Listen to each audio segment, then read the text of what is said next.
Magandang umaga po. Narito na po ang magiging lagay ng panahon ngayong araw ng Biyernes, April 3, 2026. Pero bago yun, baka pwedeng palike and share naman ng video na ito. Comment ka na rin kung taga saan lugar ka para malaman natin kung hanggang saan umaabot ang video na ito. Huwag mo din kalimutan na mag-follow at mag-subscribe sa ating Facebook page at YouTube channel. Sa kasalukuyan na tayong sa pag-asa, mahinang northeasterly wind flow o yung hangin na nanggagaling sa may hilagang silangan ang patuloy na nakakaapekto sa may extreme northern Luzon. Dahil dito ay asahan yung bahagyo maulap hanggang sa maulap na kalangitan na may kalat-kalat na mga mahihinang mga pag-ulan. Habang mga localized thunderstorms naman ang aasahan sa ilang bahagi ng northern Luzon at easterlies o yung mainit na hangin na nanggagaling sa may karagatang Pasipiko ang nakakaapekto sa nalalabing bahagi pa ng ating bansa. Dahil dito ay asahan yung generally fair weather condition sa malaking bahagi ng ating kapuluan, mainit at malinsangan na panahon sa umaga hanggang sa tanghali, subalit hindi naman inaalis yung tsansa ng mga pag-ulan o thunderstorms. Magandang balita naman dahil ayon sa pag-asa ay wala pa rin tayong binabantayan na low pressure area o bagyo sa loob o malapit sa Philippine Area of Responsibility na maring makaapekto sa ating bansa.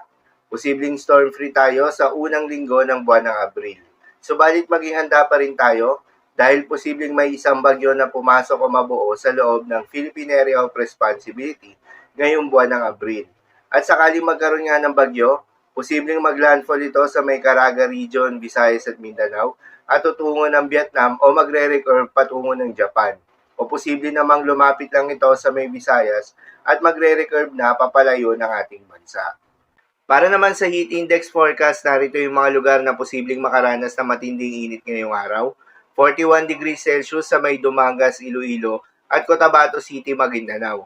Habang 40 degrees Celsius naman sa may Dagupan City, Pangasinan, Legazpi City, Albay, Catarman, Northern Samar, Catbalogan, Western Samar, Borongan, Eastern Samar, Zamboanga City, Zamboanga del Sur at Butuan City, Agusan del Norte. 36 degrees Celsius naman ang posibleng maranasan na init ngayong araw sa may Metro Manila.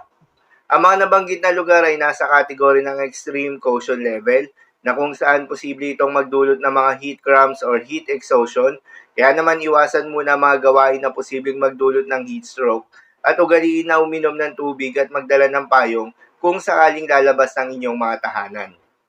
Para naman sa magiging lagay ng panahon ngayong araw ng Biyernes, dahil nga sa epekto nitong northeasterly wind flow, asahan sa may Batanes ang bahagyang maulap hanggang sa maulap na kalangitan na may kalat-kalat na mga mahihinang pag-ulan.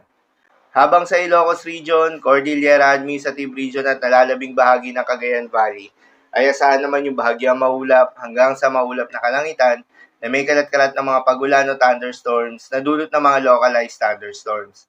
Posible ang mga pagbaha o pag-uho ng lupa during severe thunderstorms. At sa Metro Manila, nalalabing bahagi pa ng ating bansa, ay asahan naman yung bahagyang maulap hanggang sa maulap na kalangitan na may kalat-kalat ng mga pag-ulan o thunderstorms na dulot naman ng easterlies.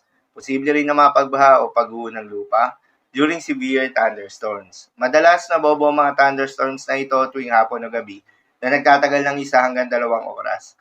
Kaya naman ingat sa mga posibleng banta ng pagbaha at pag-uho ng lupa, lalong-lalo na sa mga lugar na inuulan na noong mga nakaraang araw pa. Para naman sa magiging lagay ng mga dagat baybayin, ayon sa pag-asa ay wala pa rin tayong nakataas na gale warning sa anumang seaboards ng ating bansa. Kaya naman malayang makakapamalawod yung mga kababayan nating mangingisda. At yung may mga maliliit na sasakyan pandagat, subalit iba yung pag-iingat pa rin, lalo na kung meron tayong offshore thunderstorms activity. Asahan yung paglakas ng hangin at kakibat nito ay pagtaas rin ng mga pag-alon. So yun lang po para sa lagay ng panahon ngayong araw ng Biyernes. Keep safe everyone.